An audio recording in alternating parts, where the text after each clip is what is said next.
Hey everyone, Chris Haddon with Hard Money Bankers here with another very, very cool interview for Inman.com. We have a special guest. We have Mike McCann, the real estate man from Philadelphia, Pennsylvania.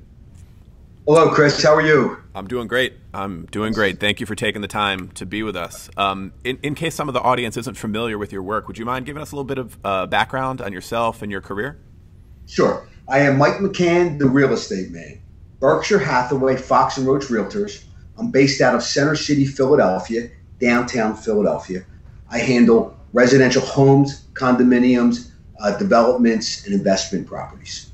That's great. Could you tell us? I've been doing it since June of '86, and it's great. Yeah, you guys do a good bit of business over there. Would you mind telling us a little bit about your current team and that whole setup?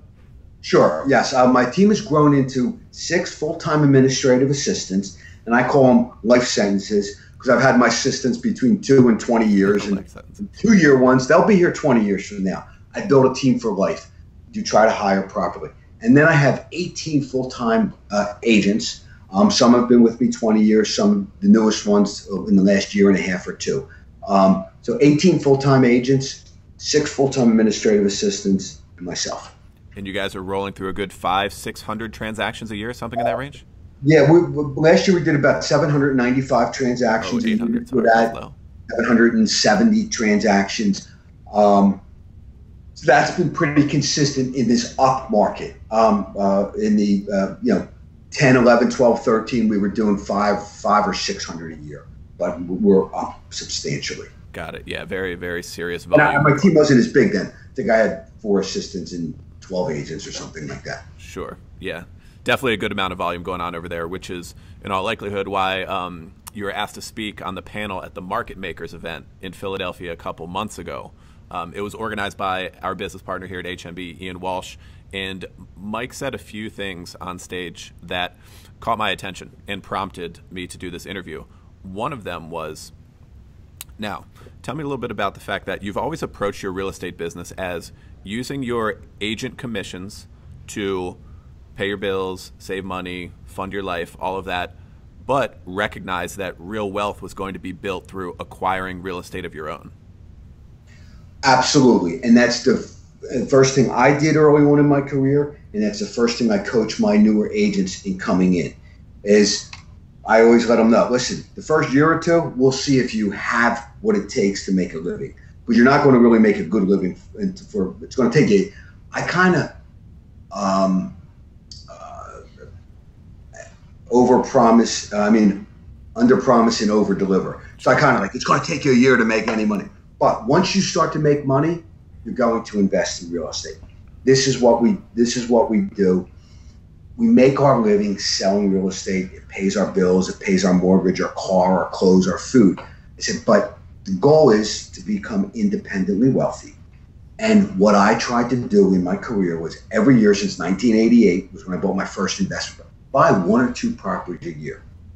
Now, 1 or 2 a year. 1 or 2 a year is what I personally did for investment. And my goal was to have 15. And I like single homes. I'm a small time investor, meaning I have single homes to 6-unit buildings. That's what I like. I don't do commercial. I do downtown Philadelphia and the surrounding neighborhoods. And I like single homes because they're easy to manage.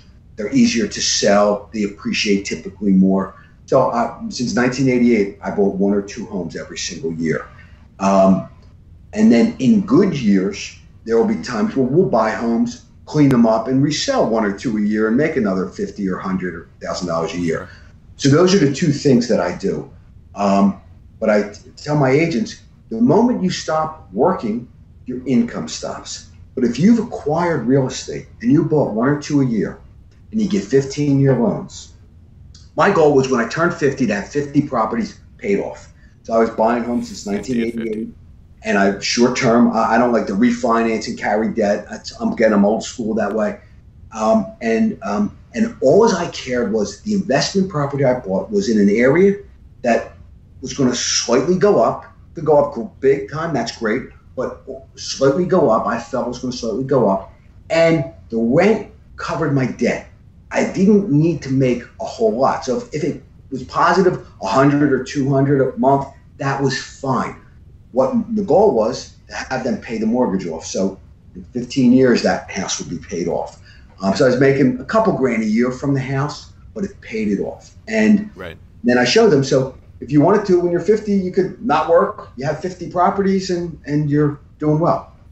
Yeah, I mean, it's definitely a unique perspective. Most agents, and I'm friends with tons of agents, in addition to H&B clients, just personal friends of mine, and so few of them go into their profession as a real estate agent thinking that they're also an investor. So few see that perspective, and it's a major mistake, and you can identify so much better. You should not be a builder developer. Like, I like to rehab a property or two, but it's with contractors I've been using 20 years. So I'll spend 10 minutes or 10 minutes twice a week at the house. I do see some realtors go in and then they want to do rehabbing, and they end up losing their income from real estate because they're spending their time working with contractors trying to rehab property. So I have seen that mistake, but I will tell you, probably 10% are actually investing in real estate. It's probably a very small percentage.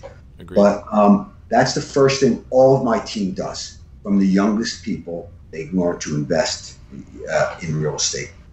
It's what I encourage for wealth. And part of it is making money, but part of it is me coaching them to have a successful life, and that is owning real estate, because it's the best. Absolutely. And I would guess that you're coaching them on very simple strategies. They're buying in areas that they know, residential rental properties, that they're going to be conservative. There's not a short-term play. You're buying and holding.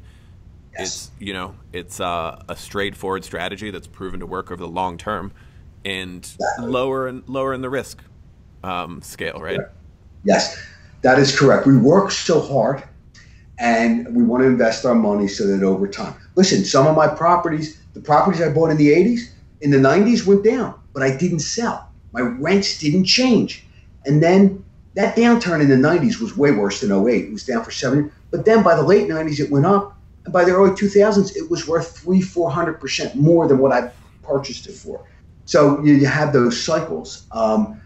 That's the beauty about investment properties. You sell them when the market comes up. In '05-06, I sold a couple properties that I had bought in the early 90s and made 300-400%, which was insane. I mean, but there are 10-year periods where you could buy in a high market, and then when you want to sell it 10 years later, if it's a bad market, you just don't sell it. Investment real estate, as long as you can manage it, you can't rely. To me, I have my own contractors.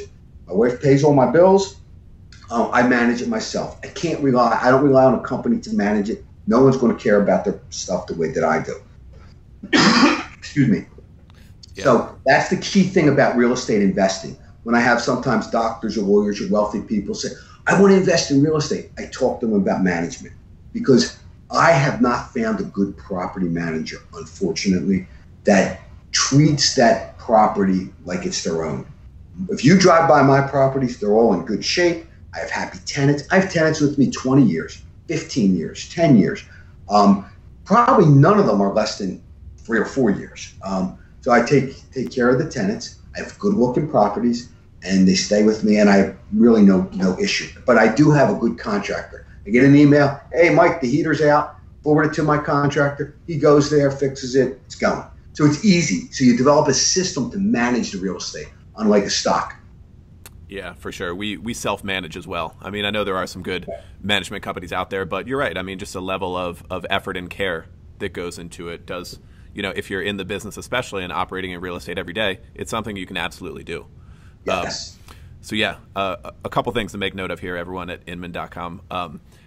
You're in a great position to be an investor in addition to being an agent. You can be a principal instead of just the agency role of it. So think about the two sides of real estate in that way. And also something I appreciate about Mike's approach to all aspects of his business is that he's looking at it all very long term, from people on the team to the assets he's holding to even the tenants inside of the assets. It's all a very long-term approach, which is old school, conservative, safe, protected. But you know what? I've friends my age that did great and went down and did great. I do never want to be there. Yeah, I'm sorry. I hear you. You're right. No, very good. Great stuff. We definitely appreciate you taking the time, Mike. I know you have a busy schedule, so thanks for sitting down with us for a few minutes. I'm sure everyone at Inman appreciated it, and we'll see you next time. Thanks a lot. I appreciate it. I appreciate you guys. You guys are awesome. Thank you. Take care, Mike. Thanks.